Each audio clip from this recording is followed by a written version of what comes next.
السلام عليكم ورحمة الله وبركاته የተከበራችሁ የማለዳ ስንቅ ቤተሰቦች እንዴት ናችሁ? በእያላችሁበት የአላህ ሰላሙ እዝነቱ በረከቱ አይለያችሁ። እጅግ በጣም የሚያሳዝን እጅግ በጣም የሚያነጋግር እጅግ በጣም የሚያሳፍር ስራ ዛሬ በመንግስት የጸጥታ ኃይሎች ተፈጽሟል። ይህ የተፈጸመው ደግሞ ተባረክ መስጂድ ነው። አስባችሁታል? ትመራኛለች ብላችሁ የመረጣችኋት ከንቲባ በሌሊት መጣ ስልካችሁን አስቀምጣና አሳግታ አይናችሁ እያየ መስጂድህን ተዳፍራና አጥሩን አፍራርሳ የተረፉትን አበላሽታ ሄዳ ተኝታ በማግስቱን የከንቲባ ነኝ ስትል የአዲስ አበባ ከተማ አስተዳደር ከንቲባ የሆኑት ወይዘሮ አዳነች አበቤ ዛሬ በሌሊት ሜክሲኮ አካባቢ የሚገኘው የተባረክ መስጂድ አጥር ቆመው አስፈረሰው ቤታቸው ገብተው ተኝተዋል።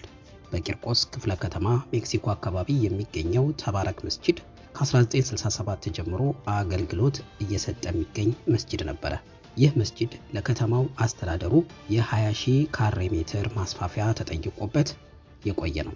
አሁን ካለው የኮሪደር ልማት ጋር ተያይዞ የሚመለከታቸው ባለድርሻ አካላት 1 የክፍለ ከተማው የመንግስት አስተዳደር ሰላምና ጸጥታ፣ 2 የወረዳው የመንግስት አስተዳደርና ሰላምና ጸጥታ፣ 3 የጠቅላይ ሚኒስትር ቢሮ የሜጋ ፕሮጀክቶችና የአልሚው የኤግልስ ተወካዮች በተገኙበት ለረጅም ጊዜ ውይይት ተደርጎ ሁሉም የመንግስት አካላቶች አውቀውት የታጠረ አጥር ነበር።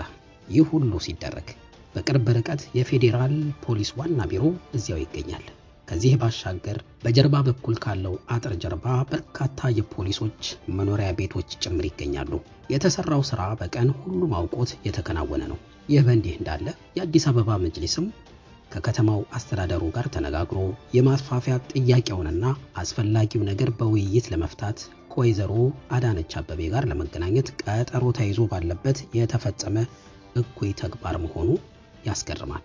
ይህን እኩይ ተግባር ደግሞ የመራችው ደግሞ ራሷ ከንቲባዋ ወይዘሮ አዳነች አበቤ መሆኗ ተረጋግጧል። ወይዘሮ አዳነች ሐሙስ ዕለት ከመስጂዱ ፊት ለፊት ያለውን ተርሚናል ከጎበኙ በኋላ ልክ እንደ ተራ አክቲቪስት የመስጂዱን ታፔላና አጥር በግል ስልካቸው አንስተው ሄደው ነበር። ከዚያም በዛሬው ዕለት ኃይል አሰባስባ በሌሊት እንደ ሸፍታ በድብቅ ኃይል አሰማርታ ራሷ በቦታው በመገኘት አፍርሷ ሄዳለች። ይህ ብቻ ሳይሆን የፈጅር ሶላት ሲደርስ ሙስሊሙ ተሰባስቦ መኪናዎችን እንዳይጎዳ በማሰብ በፊት ፖሊሶችን ቶሎ ገለል ለማድረግ 6 የፐብሊክ ባሶችን አስመጥታ በፍጥነት እንደ ሸፍታ በጨለማ ተከልለው እንዲያመልጡ አደርጋለች።